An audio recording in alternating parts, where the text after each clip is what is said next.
ಮದುವೆ ಆದ 6ನೇ ದಿನಕ್ಕೆ ಹುಡುಗನ ಬಾಳಲ್ಲಿ ಬಿರುಗಾಳಿ ಗೆದ್ದುಬಿಟ್ಟಿದೆ. ಅಂಥದ್ದೇನಾಯಿತು, ಏನು ಎಡವಟ್ಟಾಯಿತು? ಮ್ಯಾರೇಜ್ ಬ್ರೋಕರ್ ಮಾಡಿದ್ದು ಎಡವಟ್ಟಂತೆ. ಮ್ಯಾರೇಜ್ ಬ್ರೋಕರ್ ಎಡವಟ್ಟಿಗೆ ಅಲ್ಲೋಲ ಕಲ್ಲೋಲ ಆಗ್ಬಿಟ್ಟಿದೆ ಪಾಪ ಹುಡುಗನ ಜೀವನ. ಯುವತಿಗೆ ಮದುವೆ ಆಗಿ ಮಕ್ಕಳಿದ್ರೂ ಮರು ಮದುವೆ ಮಾಡಿಬಿಟ್ಟಿರೋದು. ಮುಂಚೆ ಮದುವೆ ಆಗಿರೋ ವಿಚಾರ ಮುಚ್ಚಿಟ್ಬಿಟ್ಟಿರುವಂಥ ಆರೋಪ ಈಗ. ತಮ್ಮಿನಕಟ್ಟಿ ಗ್ರಾಮದ ನಿವಾಸಿ ರವಿ ಜವಳಿ ಬಾಳಲ್ಲಿ ಬಿರುಗಾಳಿ ಗೆದ್ದುಬಿಟ್ಟಿದೆ. ಹಾವೇರಿ ಜಿಲ್ಲೆ ರಾಣೆಬೆನ್ನೂರು ತಾಲೂಕಿನ ತಮ್ಮಿನಕಟ್ಟಿ ಗ್ರಾಮ. ಯುವಕನಿಗೆ ರೇಖಾ ಎಂಬಾಕೆಯ ಜೊತೆಯಲ್ಲಿ ಮದುವೆ ಮಾಡಿಸಿದ್ದಾರೆ. ಹೊಸದುರ್ಗದ ಗಿರಿಯಾಪುರ ಗ್ರಾಮದ ರೇಖಾ ಜೊತೆ ಮದುವೆ ಮಾಡಿಸಿದ್ದಾರೆ. 2 ಹೆಣ್ಣು ಮಕ್ಕಳನ್ನ ದತ್ತು ತೆಗೆದುಕೊಂಡಿದ್ದೇನೆ ಅಂತ ಹೇಳಿದ್ಲಂತೆ ರೇಖಾಳಿಗೆ ಮುಂಚೆ ಮದುವೆಯಾಗಿ ಮಕ್ಕಳಿರೋ ವಿಚಾರವನ್ನ ತಿಳಿದು ಈಗ ಶಾಕ್ ಆಗ್ಬಿಟ್ಟಿದ್ದಾನೆ. ಮ್ಯಾರೇಜ್ ಬ್ರೋಕರ್ಗಳ ಮುಖಾಂತರವಾಗಿ ಮದುವೆ ಆಗಿದ್ದ ರವಿ ಈ ಧನಂಜಯ್ ನಾಯಕ್ ಹಾಗೆ ಶಾರದಮ್ಮ ಎಂಬ ಬ್ರೋಕರ್ ಮುಖಾಂತರ ಮದುವೆ ಆಗಿತ್ತಂತೆ. ರೇಖಾ ಮತ್ತು ಬ್ರೋಕರ್ಗಳ ವಿರುದ್ಧ ವಂಚನೆಯ ಬಗ್ಗೆ ಇದೀಗ ದೂರನ್ನು ನೀಡಲಾಗಿದೆ. ಕೆಲವೊಮ್ಮೆ ಬ್ರೋಕರ್ ಥ್ರೋ ಮದುವೆ ಆದಾಗ ಈ ಥರದ ಎಡವಟ್ಟುಗಳು ಆಗತ್ತೆ ಅಂತ. ಎಲ್ಲರೂ ಹಿಂಗೆ ಇರ್ತಾರೆ ಅಂತಲ್ಲ, ಎಷ್ಟೋ ಮದುವೆಗಳನ್ನು ಬ್ರೋಕರ್ಸ್ಗಳು ಮಾಡಿಸಿದ್ದು ಉಂಟು. ಆದರೆ ಸ್ವಲ್ಪ ಎಚ್ಚರಿಕೆ ವಹಿಸೋದು ಸೂಕ್ತ. ನೋಡಿ, ಇವರೇನೋ ಕತೆ ಕಟ್ಟಿದ್ದಾರೆ, ದತ್ತು ತೆಗೆದುಕೊಂಡಿದ್ದೀನಿ ಅಂತ ಹೇಳಿದ್ರಂತೆ. ಪಾಪ ಇವ್ರು ನಂಬಿದ್ದಾರೆ, ಬಿಡು ದತ್ತು ತಗೊಂಡಿರೋದಲ್ವಾ ಒಳ್ಳೆ ಹುಡುಗಿ ಅಂತ ಅಂದ್ಕೊಂಡಿದ್ದಾರೆ. ಆಮೇಲೆ ಗೊತ್ತಾಗಿದ್ದು ಇವ್ರಿಗೆ ಮೊದಲೇ ಮದುವೆ ಆಗಿತ್ತು, 2 ಮಕ್ಕಳಿದ್ದಾರೆ ಅಂತ. ಮದುವೆ ಆಗಿ ಕೆಲವು ದಿನ, ಬೆರಳೆಣಿಕೆ ದಿನ ಅಷ್ಟೇ ಆಗಿರೋದು. ಈಗ ವಿಷಯ ಗೊತ್ತಾಗಿದೆ. ಈಗ ಏನು ಮಾಡೋದು ಅಂತ ತಲೆ ಮೇಲೆ ಕೈ ಹೊತ್ತು ಕೂತಿದ್ದಾರೆ.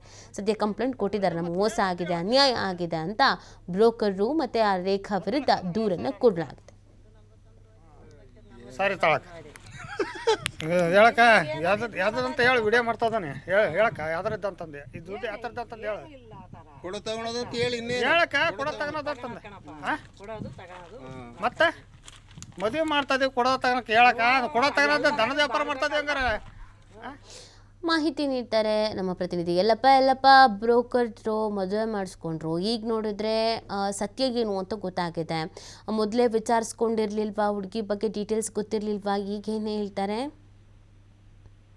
ನೀತಿ ಈಗ ಒಂದ್ ಕಡೆ ಅಂತಂದ್ರೆ ಅದರಲ್ಲಿ ಗ್ರಾಮೀಣ ಪ್ರದೇಶಕ್ಕಿಂತಲೂ ಸಹಿತ ಇಲ್ಲಂದ್ರೆ ಕೃಷಿ ಯಾರು ಮಾಡ್ತಿದಾರೆ, ವ್ಯವಸಾಯವನ್ನ ಯಾರು ಮಾಡ್ತಾರೆ ಅಂತಹ ಯುವಕರಿಗೆ ಇವತ್ತು ಹುಡುಗಿಯರು ಸಿಗುತ್ತಿಲ್ಲ. ಈ ಸಂಪರ್ಕಗೆ ಒಂದ್ ಕಡೆ ಮಂಡ್ಯ ಜಿಲ್ಲೆಯಲ್ಲಿ ಮಠವನ್ನ ಕಟ್ಟಲಿಕ್ಕೆ ಮುಂದಾದ್ರು. ಅದ್ರ ಜೊತೆಗೆ ಇಲ್ಲಂದ್ರೆ ಕಳೆದ 1 ವಾರದ ಹಿಂದ್ಗಡೆ ಅಷ್ಟೇ ಒಂದು ವಿಜಯನಗರ ಜಿಲ್ಲೆ ಒಂದು ಹೂವಿನಹಡಗಲಿ ತಾಲೂಕಿನ ಒಂದು ಮೈಲಾರಲಿಂಗೇಶ್ವರ ಜಾತ್ರೆಯಲ್ಲೂ ಸಹಿತ ಇಲ್ಲಂತಂದ್ರೆ ಒಂದು ಹಂದರವನ್ನ ನಿರ್ಮಾಣ ಮಾಡಿ ಇಲ್ಲಿ ಮದುವೆಗಾಗಿ ದೇವರ ಮೊರೆ ಹೋಗಿದ್ದು ನಮ್ಮ ಕಣ್ಣ ಮುಂದಿವೆ. ಅಂದ್ರೆ ಅಷ್ಟರ ಮಟ್ಟಿಗೆ ಇಲ್ಲಿ ಅಂದರೆ ಯುವಕರಿಗೆ ಕನ್ಯೆಗಳು ಸಿಗುತ್ತಿಲ್ಲ.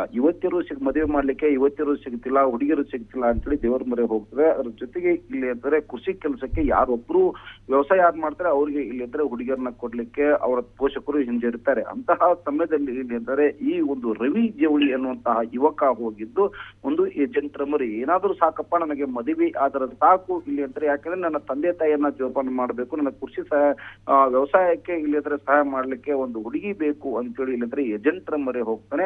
ಆ ಏಜೆಂಟರ ಮೊರೆ ಹೋದಂತಹ ಸಮಯದಲ್ಲಿ ಒಂದು ಹಿರೇಕೆರೂರಿನ ದುರ್ಗಾದೇವಿ ದೇವಸ್ಥಾನದಲ್ಲಿ ತರಾತುರಿಯಲ್ಲಿ ಇದೇ 6ರಂದು ಒಂದು ದಾಂಪತ್ಯ ಜೀವನಕ್ಕೆ ರವಿ ಜವಳಿ ಇಲ್ಲಿ ಅಂತಂದ್ರೆ ಕಾಲಿಡ್ತಾನೆ. ಅಂದ್ರೆ ಒಂದು ಹಾವೇರಿ ಜಿಲ್ಲೆ ರಾಣೆಬೆನ್ನೂರು ತಾಲೂಕಿನ ಒಂದು ತುಮ್ಮಿನಕಟ್ಟಿ ಅನ್ನುವಂತ ಒಂದು ಗ್ರಾಮದ ಈತ ಏನಂದ್ರೆ 6 ದಿನಗಳ ಹಿಂದ್ಗಡೆ ಅಷ್ಟೇ ಇಲ್ಲಿದ್ರೆ ರೇಖಾ ಎನ್ನುವಂಥದ್ದು ಅದೇ ಚಿತ್ರದುರ್ಗ ಜಿಲ್ಲೆಯ ಒಂದು ಹೊಸದುರ್ಗದ ಗಿರಿಯಾಪುರ ಗ್ರಾಮದ ಒಂದು ರೇಖಾ ಎನ್ನುವಂತಹ ಯುವತಿಯ ಜೊತೆ ಇಲ್ಲಿದ್ರೆ ದಾಂಪತ್ಯ ಜೀವನಕ್ಕೆ ಕಾಲಿಡ್ತಾನೆ. ಆ ಕಾಲಿಡಕ್ಕಿಂತ ಮುಂಚೆಯೂ ಸಹ ಆಯ್ತಾ ಇಲ್ಲಂದ್ರೆ ರವಿ ಜವಳಿಗೆ ಅನುಮಾನ ಬರುತ್ತೆ.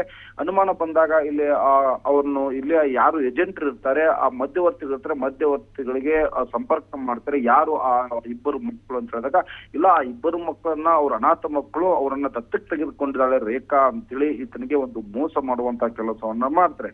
ಇದರಿಂದ ಇಲ್ಲಿ ಅಂದ್ರೆ ಮದುವೆ ಆಗುತ್ತೆ. ಮದುವೆಯಾದ 2 ದಿನಗಳ ಬಳಿಕ ಇಲ್ಲಿ ಅಂತಾರೆ ಸತ್ಯಾಂಶ ಈತನಿಗೆ ರವಿ ಜವಳಿಗೆ ಗೊತ್ತಾಗುತ್ತೆ. ಇಲ್ಲ, ನಾನು ಇದರಲ್ಲಿ ಮೋಸ ಹೋಗಿದ್ದೀನಿ, ಈ ಮಧ್ಯವರ್ತಿಗಳು ಮತ್ತು ರೇಖಾ ಇವರೆಲ್ಲರೂ ಸೇರಿ ನನಗೆ ಇಲ್ಲಿ ಅಂದ್ರೆ ಹಣದ ಆಸೆಗೆ ಮತ್ತು ನನ್ನ ಆಸ್ತಿ ಹೊಡಿಬೇಕು ಅಂತೇಳಿ ಇಲ್ಲಿ ಅಂದ್ರೆ ಪ್ಲಾನ್ ಮಾಡಿ ನನಗೆ ಇಲ್ಲಿ ಆ 2 ಮಕ್ಕಳ ತಾಯಿಯನ್ನ ನನ್ನ ಜೊತೆ ದಾಂಪತ್ಯ ಜೀವನಕ್ಕೆ ಕಾಲಿಸಿದ್ರೆ ನನಗೆ ಮದುವೆ ಮಾಡಿದ್ದಾರೆ ಅಂತ ಈತನ ರೋಷಿ ಹೋಗಿ ಹಲಗೇರಿ ಪೊಲೀಸ್ ಠಾಣೆಯಲ್ಲಿ ಹಲಗೇರಿ ಪೊಲೀಸ್ ಠಾಣೆಯ ಮೆಟ್ಲು ಇರುತ್ತಾನೆ.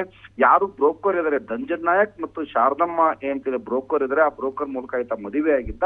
ಅವರಿಬ್ಬರ ವಿರುದ್ಧ ಮತ್ತು ತಾನು ಮದುವೆಯಾದಂತಹ ಪತ್ನಿ ರೇಖಾಳ ವಿರುದ್ಧವೂ ಸಹ ಇಲ್ಲಿ ಅಂದ್ರೆ ಈತ ದೂರ ಹೋಗಿದ್ದಾನೆ. ನನಗೆ ಇಲ್ಲಿ ನ್ಯಾಯ ಕೊಡಿಸಿ ಇವರು 3 ಜನ ಸೇರಿ ನನಗೆ ಮೋಸ ಮಾಡಿದ್ದಾರೆ, ಮದುವೆ ಇಲ್ಲಿ ಮಕ್ಕಳಾದಂತಹ ಯುವತಿ ಜೊತೆ ನನಗೆ ಮದುವೆ ಮಾಡಿದ್ರೆ ನನಗೆ ನ್ಯಾಯ ಕೊಡಿಸಿ ಮತ್ತು ಬ್ರೋಕರ್ಗೆ ನಾನು ಇಲ್ಲಿ ಅಂದ್ರೆ ಹಣ ಕೊಟ್ಟಿದ್ದೆ ನನಗೆ ಮರಳಿಸಿ ಅಂತೇಳಿ ಪೊಲೀಸರ ಮೊರೆ ಹೋಗಿದ್ದಾನೆ ನೀತಿ. ಓಕೆ, ಥ್ಯಾಂಕ್ ಯು ಎಲ್ಲಪ್ಪ ತಮ್ಮ ಡೀಟೇಲ್ಸ್ಗಾಗಿ.